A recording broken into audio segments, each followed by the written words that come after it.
ಕರ್ನಾಟಕದಲ್ಲಿ BJP JDS ಮೈತ್ರಿ ಯಾವ ಹಂತ ತಲುಪಿದೆ? ಈ ಚರ್ಚೆ ಈಗಾಗಲೇ ಶುರುವಾಗಿದೆ. ಇದಕ್ಕೆ ಕಾರಣ ಬಿಜೆಪಿ ಪ್ರತಿಭಟನೆಯಿಂದ ಜೆಡಿಎಸ್ ಅಂತರ ಕಾಯ್ದುಕೊಂಡಿದೆ.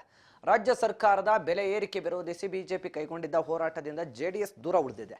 ನಮ್ಮನ್ನ ಪ್ರತಿಭಟನೆಗೆ ಕರೆದೇ ಇಲ್ಲ ಅಂತ ಖುದ್ದು ಜೆಡಿಎಸ್ ನಾಯಕರೇ ಹೇಳಿದ್ದಾರೆ. ಸದ್ಯ ಈ ಚರ್ಚೆಗಳ ಬೆನ್ನಲ್ಲೇ ಮಂಡ್ಯದಲ್ಲಿ ಕೇಂದ್ರ ಸಚಿವ ಎಚ್.ಡಿ. ಕುಮಾರಸ್ವಾಮಿ ಸ್ವಾತಂತ್ರ್ಯ ಸರ್ಕಾರ ಬೇಕು ಅಂತ ಹೇಳಿದ್ದಾರೆ.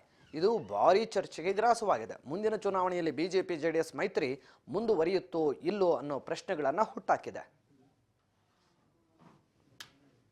ಈಗಾಗಲೇ ಇದ್ರ ಬಗ್ಗೆ ನಾವು ಸ್ಪಷ್ಟಪಡಿಸಿದ್ದೇವೆ. ಜೆಡಿಎಸ್ ಕಡೆಯಿಂದ ಕೂಡ ಸ್ಪಷ್ಟಪಡಿಸಿದ್ದಾರೆ. ಮನೆ ಕುಮಾರಸ್ವಾಮಿ ಅವರು ಕೂಡ ಹೇಳಿದ್ದಾರೆ. ಇದನ್ನ ಹೋರಾಟ ಪ್ರತ್ಯೇಕವಾಗಿ ಮಾಡ್ತಾ ಇದ್ದೇವೆ ಅಂತ ಹೇಳಿದ್ರೆ ಏನೋ ವ್ಯತ್ಯಾಸಗಳು ಉಂಟಾಗಿದೆ ಅಂತಲ್ಲ. ಇದು ಭಾರತೀಯ ಜನತಾ ಪಾರ್ಟಿ ಒಂದು ರಾಷ್ಟ್ರೀಯ ಪಕ್ಷವಾಗಿ ಹೋರಾಟವನ್ನು ನಾವು ಕೈಗೆತ್ತಿಕೊಂಡಿದ್ದೇವೆ.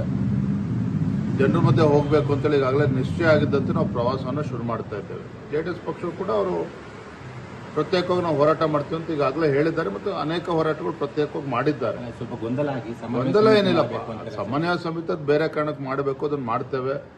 ನಾನು ಕೂಡ ಅವರ ಪಕ್ಷದ ಎಲ್ಲ ಹಿರಿಯರು ಕೂಡ ನಾನು ಮಾತನಾಡ್ತೇನೆ. ಅದು ನಾವು ಹೋರಾಟ ಪ್ರತ್ಯೇಕವಾಗಿ ಮಾಡ್ತೀವಿ ಅಂತೇಳಿ ಏನೋ ಬಿಜೆಪಿ ಜೆಡಿಎಸ್ ಪಕ್ಷ ಮಧ್ಯೆ ಏನೋ ಒಡಕುಂಟಾಗ್ಬಿಟ್ಟಿದೆ. ಇದು ಯಾವುದೂ ಕೂಡ ಸತ್ಯಕ್ಕೆ ದೂರವಾಗಿರ್ತಕ್ಕಂಥದ್ದು. ಈಗಾಗಲೇ ಇದ್ರ ಬಗ್ಗೆ ನಾನು ಪ್ರಚಾರಕ್ಕೆ ಈ ದಾಖಲೆಗಳು ಕೊಟ್ಟರು. ಈಗಿನ ವ್ಯವಸ್ಥೆಯಲ್ಲಿ ನ್ಯಾಯ ದೊರಕಲ್ಲ.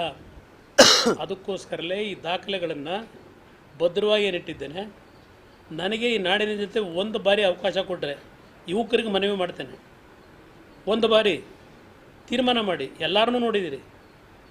5 ವರ್ಷದ ಸರ್ಕಾರ ನನ್ನ ಕೈಯಲ್ಲಿ ಕೊಟ್ಟರೆ ಇವತ್ತೇನು ಈ ರಾಜ್ಯ ಲೂಟಿಯಾಗಿದೆ, ಆ ದುಡ್ಡನ್ನು ಖಜಾನೆ ತುಂಬಿಸೋದಕ್ಕೆ ಯಾವ ರೀತಿ ಕಾನೂನು ವ್ಯಾಪ್ತಿಯೊಳಗೆ ಮಾಡಿರ್ತಕ್ಕಂಥ ಈ ಕೋಟ್ಯಾಂತರ ಕೋಟಿ ಅಕ್ರಮಗಳೇನಿದೆ ಇದನ್ನು ಸರಿಪಡಿಸಬೇಕಾದ್ರೆ ಸ್ವತಂತ್ರವಾದ 5 ವರ್ಷದ ಸರ್ಕಾರ ಬೇಕು. ಅನುಭವ ಇದೆ ನನಗೆ.